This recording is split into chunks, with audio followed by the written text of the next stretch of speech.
This is Heliox, where evidence meets empathy. Independent, moderated, timely, deep, gentle, clinical, global, and community conversations about things that matter. Breathe easy. We go deep and lightly surface the big ideas.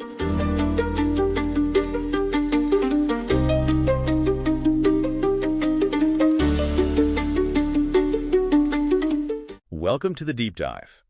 Today, we're getting into something pretty big in the climate change world. Yeah, there's this new study just out in Nature this April. And it's making a really strong scientific case, isn't it? Yeah. About holding major carbon emitters responsible for, well, the economic damage from climate change. Specifically, extreme heat. Exactly. And if you're trying to, stay informed on how the science is actually building this case for accountability, this research is, essential. So, what are we working with today? We've got the Nature article itself. Yep, Carbon Majors and a Scientific Case for Climate Liability by Callahan and Mencken.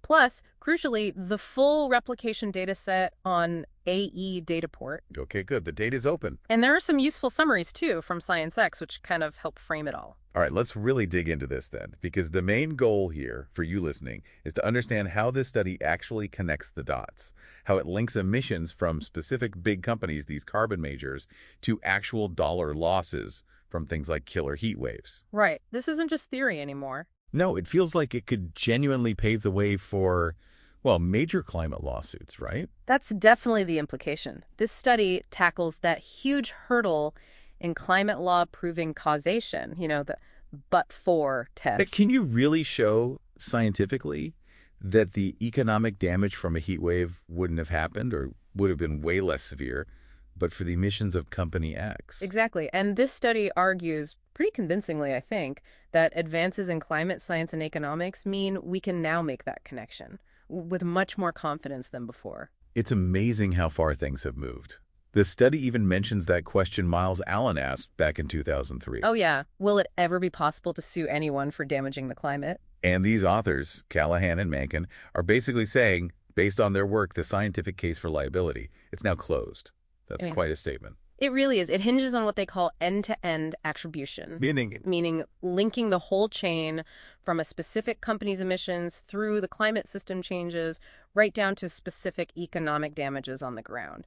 And that just wasn't possible 20 years ago. The methods weren't there. Attribution science, figuring out the human fingerprint on climate and empirical climate economics, understanding the financial impacts they've both advanced so much, now you can connect those dots. Okay, so let's break down how they actually do it. What's the method? How do they draw that line from Company A to heat wave B, causing X dollars of damage? Well, it's a peer-reviewed three-step process, pretty robust. Okay, step one. Step one uses a climate model called FAIR. It's a reduced complexity model, but effective. They feed in the emissions data for these companies' CO2 and methane, both Scope 1, their direct emissions, and Scope 3. There's the emissions from their products being used, right? Yeah. Like burning the gasoline they sold. Exactly. They use historical data, comparing back to 1920, but the core analysis uses all the firm data they could get. And they translate those emissions into changes in global mean surface temperature, or GMST. They even do this cool thing called a leave one out experiment. Basically, run the climate simulation without one company's emissions and see how much the global temperature changes. So you can isolate the impact. Got it. So step one, company emissions to global temperature rise. What's step two? Getting regional. Precisely. Global temperature change is one thing, but heat waves happen locally. So step two uses pattern scaling. Pattern scaling. Yeah, they use data from lots of big climate models, the CMIP6 project, to translate those overall GMST changes into changes in extreme heat at a subnational level. And they looked at a specific measure of heat. Right, TX5D, which is basically the average temperature of the 5 hottest days in a given year for a specific region. And for this part, they analyzed the period 1991 to 2020. Okay, emissions to global temp to regional extreme heat. Step three must be the money part. You got it. Connecting that heat to economic losses. For this, they use an empirical damage function. Based on historical data. Yep, legit, 1979 to 2016.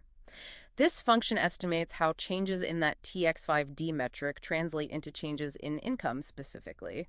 GDP per capita loss. Does it account for different regions being more vulnerable? It does. It considers the region's average temperature hotter places suffer more from extra heat, and it even factors in a short-term economic rebound effect.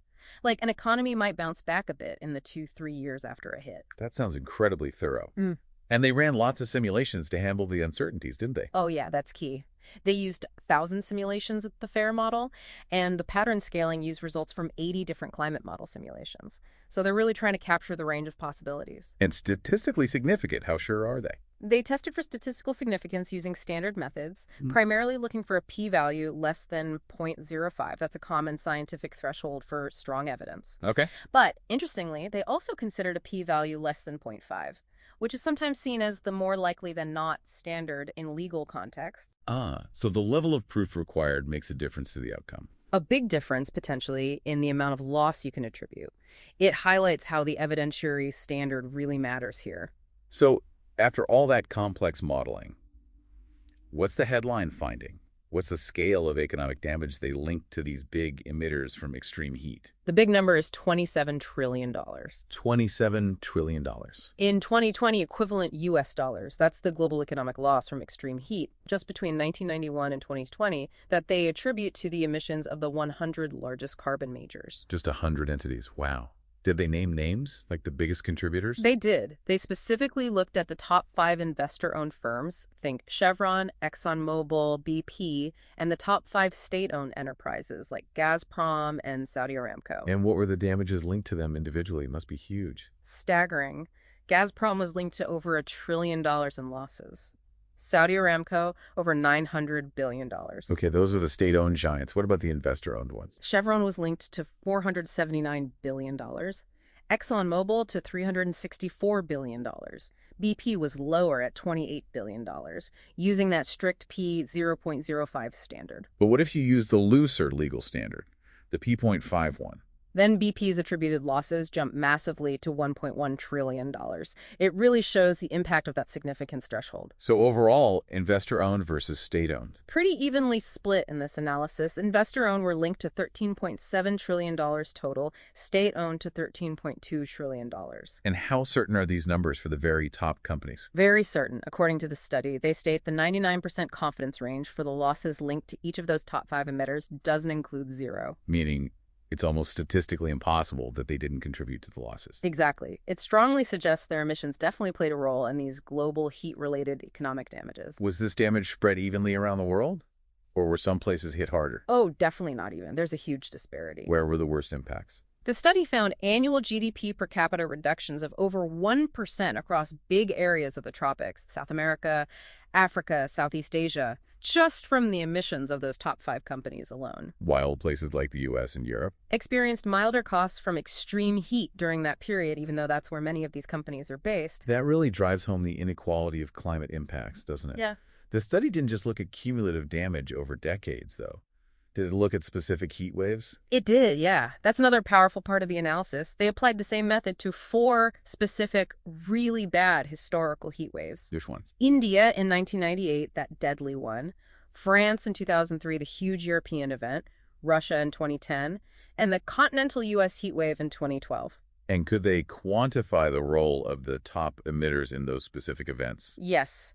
They could estimate how much the emissions of those top 5 firms cranked up the intensity of the heat and calculate the resulting economic losses for each event. Can you give an example, say, for Chevron? Sure. For Chevron, using the P 0.05 standard, their emissions were linked to $1.2 billion in losses for the India 98 event, $1.8 billion for France 03, $1.2 billion for Russia 10, and a much bigger chunk, $7.2 billion, for the U.S. event in 2012. And again, those numbers would be higher with the less strict threshold. Absolutely. And what's interesting is that the specific share of the blame varied by event and by company. Why would that be? It's linked to the history, the timescale of their emissions.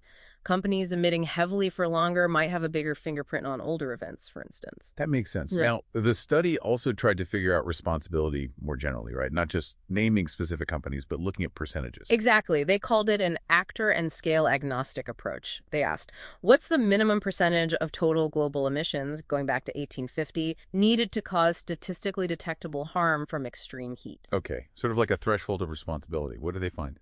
At that standard scientific significance level, P 0.05, they found that any entity or group responsible for at least 1.5% of global emissions since 1850 could be linked to detectable economic losses from heat. And with the looser, more likely than not standard. That threshold drops quite a bit, down to just 0.5% of historical global emissions. Wow, so even relatively smaller shares can have a detectable impact under that standard. Yes. And they also found that once you get above about a 3% contribution, the relationship becomes roughly linear. Each extra percentage point of contribution added about $815 billion in global heat losses. That's a powerful way to think about it, linking percentage contribution directly to dollar figures. Did the time period they use for counting emissions matter much, like starting in 1850 versus later? Hugely significant. They showed that if you only count emissions from, say, 1990 onwards, when the science was becoming widely accepted, the attributable losses for a 5% global emitter are much lower, about $2.1 trillion. Okay, too. Standard of $4.1 trillion if you count from 1850. So history really matters here. It does. And they even looked at 1977, considering when some companies might have had internal knowledge. Starting the clock then puts the loss for a 5% emitter at around $3 trillion. Does that minimum threshold for detectable harm change depending on where you are in the world? Yes, definitely. It varies geographically. In many tropical regions, which are often more vulnerable to heat, the threshold is lower. Less than 3% of global emissions can cause detectable local harm. Whereas in higher latitudes, It's higher, sometimes over 5%. And they also calculated these minimum thresholds for those 4 specific heat waves they studied. what were they for those events? Ranged from 1.5% to 2% of historical global emissions needed to detect a link to the damages in those specific heat waves. Okay, so let's pull this all together. What are the real-world implications here, especially for climate liability? It really seems laser-focused on that but-for causation problem. That's absolutely the main takeaway. This study provides a scientifically rigorous way to establish that causation link at the level of individual corporations. Which has always been the sticking point in lawsuits, right? Exactly. It offers evidence to connect specific emissions to specific, quantifiable economic harm from extreme heat. That's potentially a game changer for climate litigation. Are we seeing this kind of science influence things already? We are. Think about Vermont's Climate Superfund Act. That policy aims to get major fossil fuel companies to contribute to a fund paying for climate damages in the state. It's informed by this type of attribution science. But the study doesn't say all the legal battles are over, does it? There are still obstacles. No, definitely not. They acknowledge remaining legal hurdles, things like the Clean Air Act in the U.S. potentially preempting certain claims, or courts being hesitant to step into what they see as policy territory. Right. And they also mentioned the complexity, of balancing the benefits we've historically gotten from fossil fuels against these huge negative externalities, the damages. So the science might be closing the gap, but the legal and policy systems are still figuring things out. That seems to be the situation. The study concludes that while those legal and policy issues are real, the science is no longer the main barrier to making these climate liability claims stick. There's a powerful shift. It really signals a potential turning point, yeah. Okay, so let's summarize this deep dive. We've looked at this major nature study, backed by extensive data, that lays out a scientific framework connecting specific emissions from major companies directly to significant economic damage from extreme heat. Right. A robust end-to-end link. And this massively strengthens the scientific basis for climate liability. It could really reshape legal challenges and policy debates trying to hold big emitters accountable. Precisely. It moves the discussion from general impacts to specific attributable losses. That's a critical development. And it leaves us, and you listening, with a really profound thought, doesn't it? Given these huge unequal economic costs from climate change, costs we can now scientifically trace back to specific actors. What are the fairest, most effective ways forward? How do we actually address this liability and move towards a sustainable future?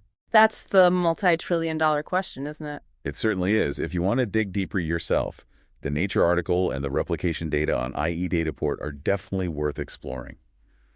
Thanks for joining us for this deep dive. Thanks for listening today. 4 recurring narratives underlie every episode: boundary dissolution, adaptive complexity, embodied knowledge, and quantum-like uncertainty. These aren't just philosophical musings, but frameworks for understanding our modern world. We hope you continue exploring our other podcasts, responding to the content, and checking out our related articles at helioxpodcast.substack.com.